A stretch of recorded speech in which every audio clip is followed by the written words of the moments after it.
Pemirsa, melahap makanan lezat ini memang sangat menyenangkan, ya kan? Tapi kalau terlalu banyak juga ini tentu tidak baik bagi kesehatan tubuh kita. Nah, lalu bagaimana caranya membuat makanan enak tapi menyehatkan? Kita akan belajar membuat hidangan pengganti daging, juga membuat hidangan penutup yang terbuat dari bahan-bahan segar, pemirsa. Langsung saja seperti apa? Ini sih menarik banget ya. Ini dia liputannya. Beberapa negara di dunia seperti Arab dan Italia telah mengklaim sebagai pencipta mie. Jenisnya pun dapat dibedakan berdasarkan cara membuat dan bahannya. Kali ini saya akan mencari tahu bagaimana membuat mie yang sehat.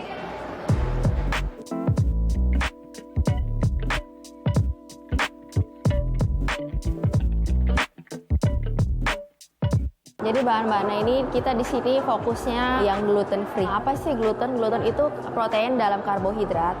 Jadi kalau untuk orang-orang tertentu yang alergi, gejalanya adalah perut kembung. Biasanya kalau habis makan bakmi dan tepung-tepungan, roti-rotian itu seperti itu. Jadi ini bebas gluten, 100% gluten free. Yang black noodle itu bahan dasarnya tepung gluten free. Mostly kita pakai yang organik tepungnya. Blacknya itu kita ambil dari active charcoal itu dicampur dengan air. Cuma kan kandungan gizinya bagus banget di dalam active charcoal itu, antioksidannya tinggi. Mengandung karbohidrat tapi low kalori dia. Jauh lebih rendah dibandingkan dengan noodle yang biasa. Trik khususnya itu dari dikalisnya sama di santan gamnya aja sih. Jadi kalau kita misalkan mau buat sendiri ya harus latihan terus ya. Di fungsi mesinnya itu untuk mempermudah membentuk mie-nya jadi seperti ini dan juga mencampur adonannya hingga kalis.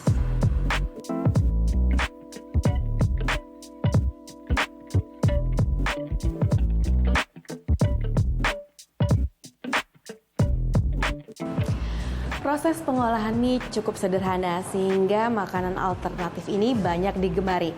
Apalagi bila bahan yang digunakan aman, Anda tidak perlu terlalu mengkhawatirkan kesehatan. Francisca Elizabeth Yudiardian, Berita 1 Jakarta. Kali ini saya akan mengikuti proses pembuatan makanan berbahan utama daging alternatif di workshop Plant-Based Food.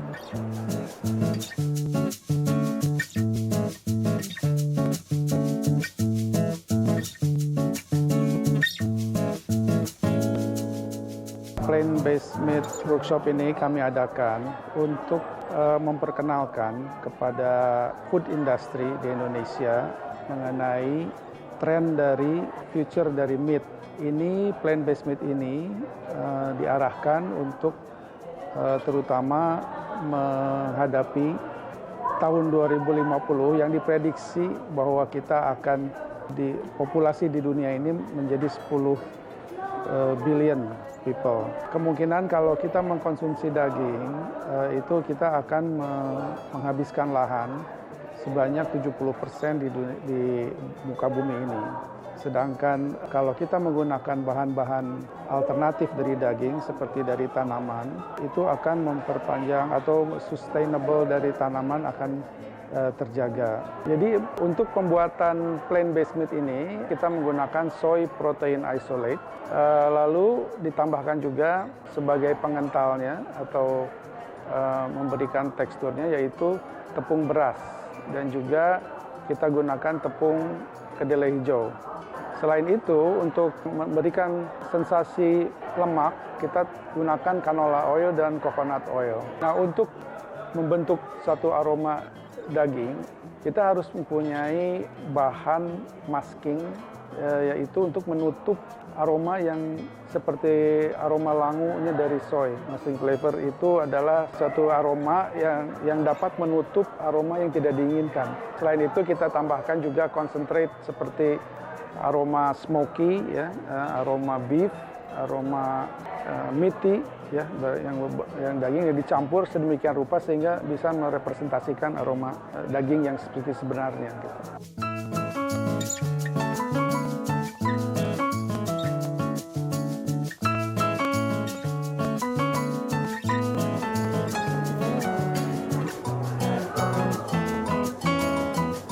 Rasanya seperti makan daging tapi bukan daging. Francisca Elizabeth, Kesusupan, Berita 1 Jakarta.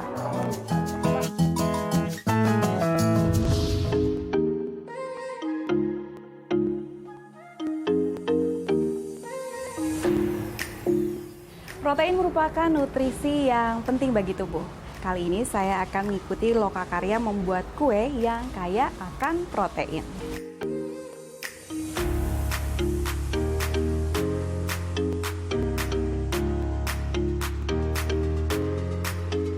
Hari ini kebetulan kelas kita adalah protein balls dan healthy raw cake, itu cake yang tidak dimasak, tidak di baking.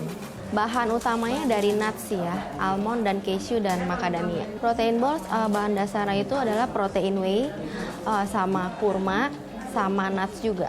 Ada kita pakai juga coconut flour, tepung kelapa. Kandungan gizinya ya, jadi yang kita dapati dari bahan-bahannya itu adalah lemak sehat dan high fiber dan tinggi protein untuk protein ball. Kalau untuk raw cake itu sendiri kan tanpa melalui proses pemanasan. Jadi enzim-enzim yang kita dapat itu masih utuh.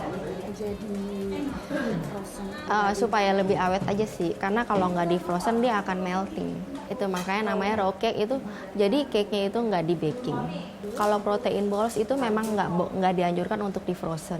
Jadi dia di chiller aja udah cukup. Nah itu gizi yang kita dapat masih 100% ya. Proteinnya juga dari nuts-nya juga.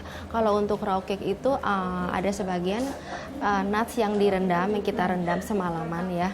Itu untuk mendapatkan creamy-nya sih. Jadi untuk protein ball sendiri per servingnya itu 6-7 gram protein per serving per bulat. Ya, dan kalorinya hanya sekitar 65-75 kilokalori.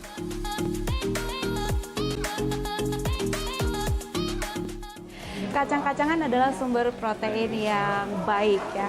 Jadi ada banyak sekali pilihannya. Kalau Anda bisa lihat di sini ada kacang almond, walnut, kacang mede, dan biji bunga matahari.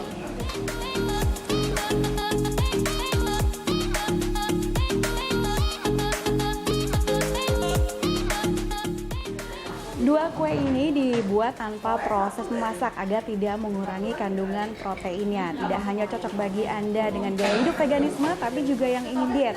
Karena bisa menjadi menu pengganti untuk sarapan atau makan malam. Francisca Elizabeth Fajriansyah, Berita 1, Jakarta. Ya, liputan tadi menjadi penutup jumpa kita di Jurnal Ekstra episode kali ini. Terima kasih atas kebersamaan Anda. Semoga informasi yang kami hadirkan tadi seputar memasak bisa menambah ilmu Anda untuk mencoba mengembangkan bakat masak Anda di rumah. Saya Rolando Sambuaga undur diri dan sampai jumpa. Selamat memasak.